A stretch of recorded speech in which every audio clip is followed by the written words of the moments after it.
Para muhibbin rahimakumullah. Seringkali kita mengambil contoh, mengambil perbandingan manusia ini dengan masakan, dengan beras. Manusia-manusia awam, manusia-manusia umum itu sama lawan beras. Beras. Nah, beras itu siapa makannya? Malah manusia makan beras. Kada mau paling ayam. Nah, diumpani beras. Itik ini mau makan berasnya itu kambing yang kada makannya beras. Jadi makan beras ini binatang-binatang. Nah, jadi manusia-manusia itu bermanfaat hanya untuk binatang. Manusia-manusia nang kayak beras tadi. Nah, kayak apa sih beras ini supaya bermanfaat kepada manusia? Tentu jadi nasi. Bila beras ini jadi nasi, nah bermanfaat bagi manusia. Kalau beras ini jadi nasi, maka beras ini berguna bagi manusia. Maka kita makan. Kita pelajari kayak apa prosesnya si beras ini sampai jadi nasi ini tuh. Kayak apa beras ini prosesnya sampai jadi nasi nang nyaman. Pertama, beras itu dibasuh. Allah, dibasuh, nah, dibersihi. Nah, kayak itu juga seorang manusia kalau inya hendak jadi nasi, bersihi dulu, dibasuh. Ada tukang basuh.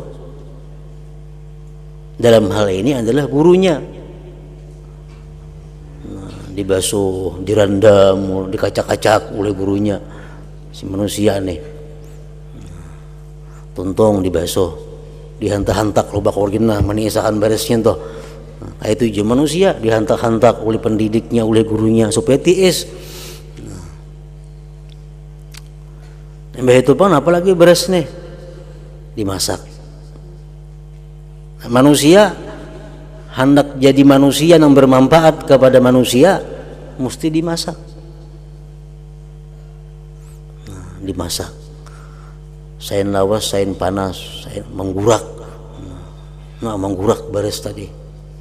Manusia pun dididik oleh gurunya, diberi pelajaran ini, diberi latihan ini, dilarang itu, menggurak manusia nih.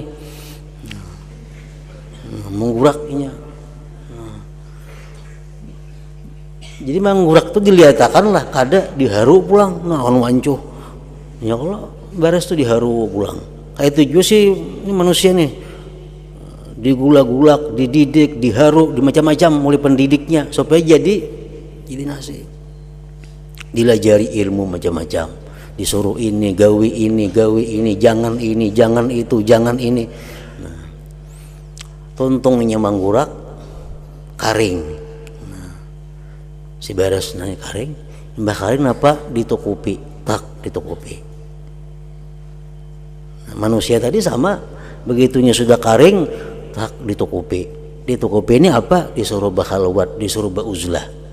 Nah, jangan kelihatan orang, jangan masuk angin gini, jangan. Nah, sama nang kaya beres tak ditukupi, dikiripi apinya. Nah, orang bauzlah itu kada perlu lagi dilajari, sudah ini sudah bauzlah, cuma amalkan apa nang ada. Jadi nasi ditukupi, beres ditukupi, memadar nih sudah.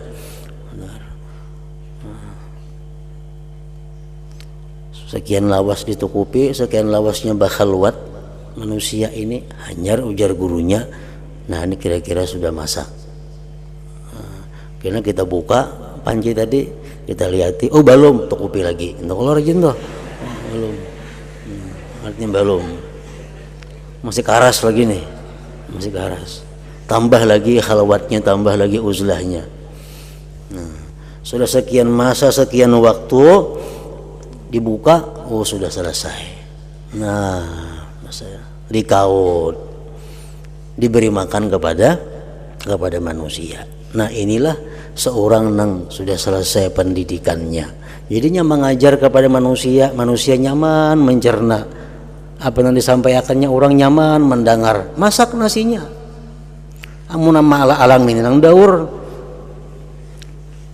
sudah diharu, sudah diudak, sudah dipadar, sudah cuma alang disurung sepalih karas, sepalih lama. Manusia ada makan, napa nang makan itik ayam paling. Nah macam itulah kurang lebihnya perumpamaan manusia ini. Kayak apa supaya ilmu itu nyaman, supaya ilmu kita itu dipakai, dimakan orang, kayak apa? Mesti melalui pendidikan. Sama kayak Baras tadi. Jadi khalwat uzlah ini bukan tujuan. Bukan tujuan sampai mati kita beruzlah, berkhalwat, itu bukan demikian. Uzlah dan khalwat ini adalah satu macam perjalanan kita untuk menampak diri, untuk memantapkan ilmu yang sudah ada.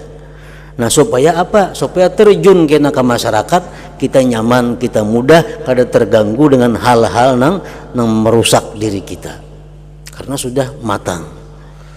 Rasulullah SAW sebelum diangkat menjadi Rasul, kan beliau berkhalwat di Jabal Nur, di Gua Hira, sekian bulan hidin di sana, boleh ke rumah, ambil bahan-bahan, tulak lagi ke sana.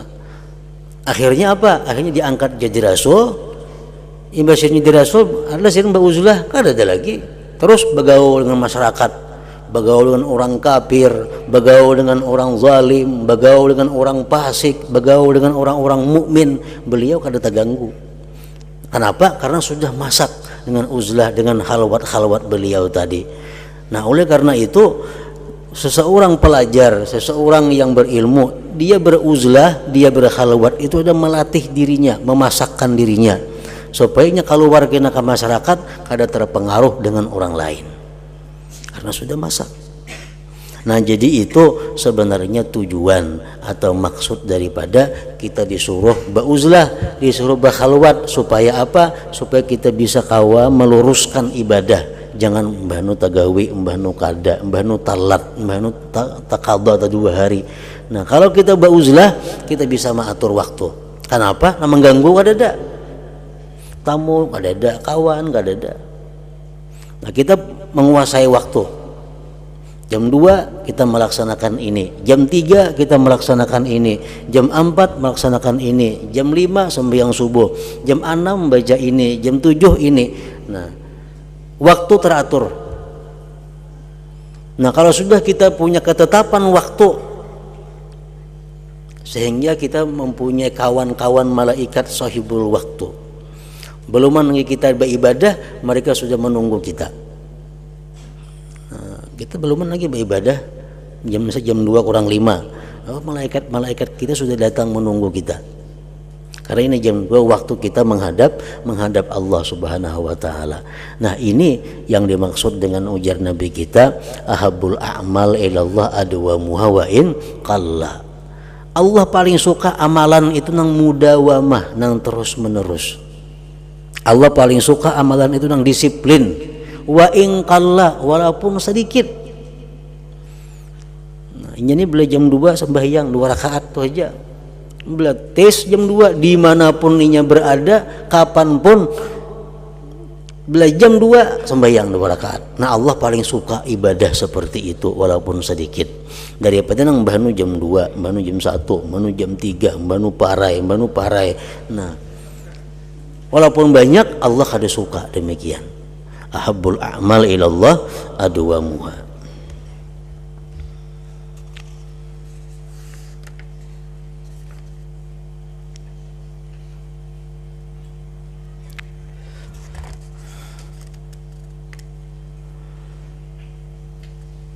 Kemudian mereka manusia merusak apa yang sudah Anda hasilkan. Kadang-kadang ada orang berhilang atau kita berhilang, kita berkisah tentang amalan-amalan kita. kita berkisah tentang apa yang kita dapat daripada amalan-amalan itu. Berkisah macam itu bukan salah kalau kita ada ilmunya. Nang dikhawatirkan ini karena kita kada masak lagi ilmu, berkisah demikian ada riaknya. Nah itu nang merusak ibadah kita. Kalau kita kada bagaul lawan orang, kita kemana mengisahkan? Kita boleh aja berkisah amalan kita, amalanku ini boleh aja kita kisahkan. Dan yang ku dapat dari faidah amalan ini itu boleh kita kisahkan kalau kita ada ilmunya. Kayak apa caranya supaya boleh kadang mengandung unsur riya sedikit pun boleh kita mengisahkan kelebihan-kelebihan yang diberikan Allah kepada kita. Bahkan kayak Syekh Abdul Wahab Asy-Sya'rani, beliau mengarang kitab apa? Lataiful Minan kan ngarannya, khusus mengisahkan tentang nikmat Allah yang diberikan kepada Sidin. Setengah yang diberikan Allah kepada aku hafal ini. Setengah nikmat Allah yang diberikan kepada aku bisa terbang setiap malam keliling dunia. Setelah sebagian daripada nikmat Allah yang diberikan kepada aku mengetahui isi hati-hati manusia. Nah, itu kan keramat. Nah, beliau mengarang kitab khusus mengisahkan keramat yang diberikan Allah kepada Sidin.